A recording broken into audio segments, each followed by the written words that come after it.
Chères Sanoisiennes, chers Sanoisiens, c'est mercredi, je reviens vers vous avec beaucoup de plaisir.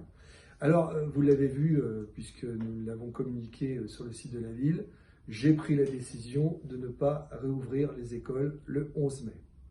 Et je vais aujourd'hui vous expliquer pourquoi.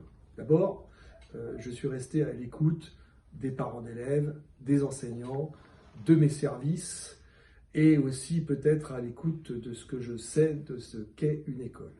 Une école, c'est un endroit dans lequel on apprend la discipline, dans lequel on conquiert sa liberté et qui répond à des règles immuables, quasi immuables depuis au moins un siècle.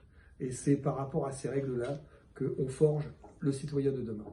L'école, elle est faite pour accueillir tous les enfants. Et aujourd'hui, dans le cadre de cette crise, on réduit le nombre d'enfants et surtout on impose des règles qui ne s'apparentent pas à ce que c'est qu'une école.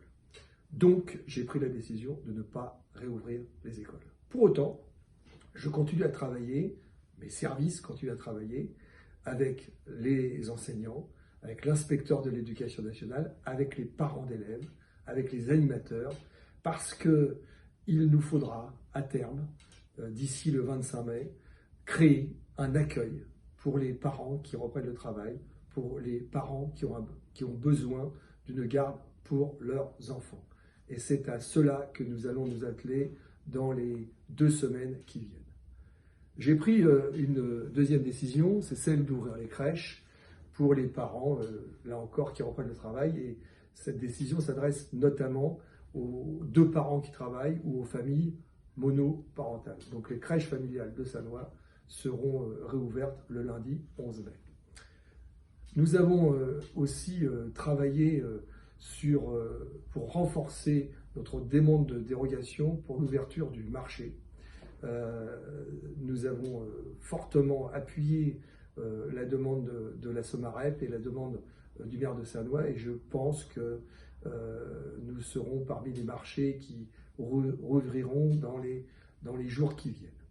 Et enfin, pour terminer ce propos, les masques. Alors les masques, j'avais dit il y a quelques semaines que nous les aurions le 4 mai. Vous savez que je suis le maire, nous sommes la ville qui avons commandé le plus de masques, 55 000 masques, sur la plateforme de la région et avec l'ensemble des villes de l'agglomération. Eh bien, nous pensions les avoir le 4 mai et on nous les annonce pour une partie le 14 mai.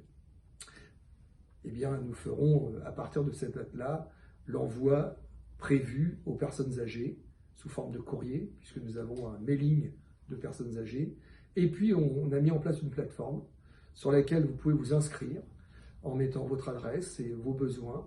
Et à partir de cette plateforme, comme pour les personnes âgées, nous vous enverrons les masques dont vous avez besoin. 55 000 masques, si vous faites le calcul, ça fait 2 masques par habitant. C'est donc, ça sera largement suffisant pour que vous puissiez reprendre vos activités normales dans le cadre du déconfinement. Je vous souhaite, chères Sanoisiennes, chers Sanoisiens, une excellente semaine. Je reviendrai vers vous demain pour la commémoration du 8 mai que nous ferons par canal de la vidéo, et je serai accompagné de mon adjoint Claude Villot, du président de l'Union nationale des combattants Jean-Claude Fauconnier et du président du Soutien français Jacques Boutegourt. Bonne semaine à toutes et tous, protégez-vous bien, gardez-vous en bonne santé. Merci.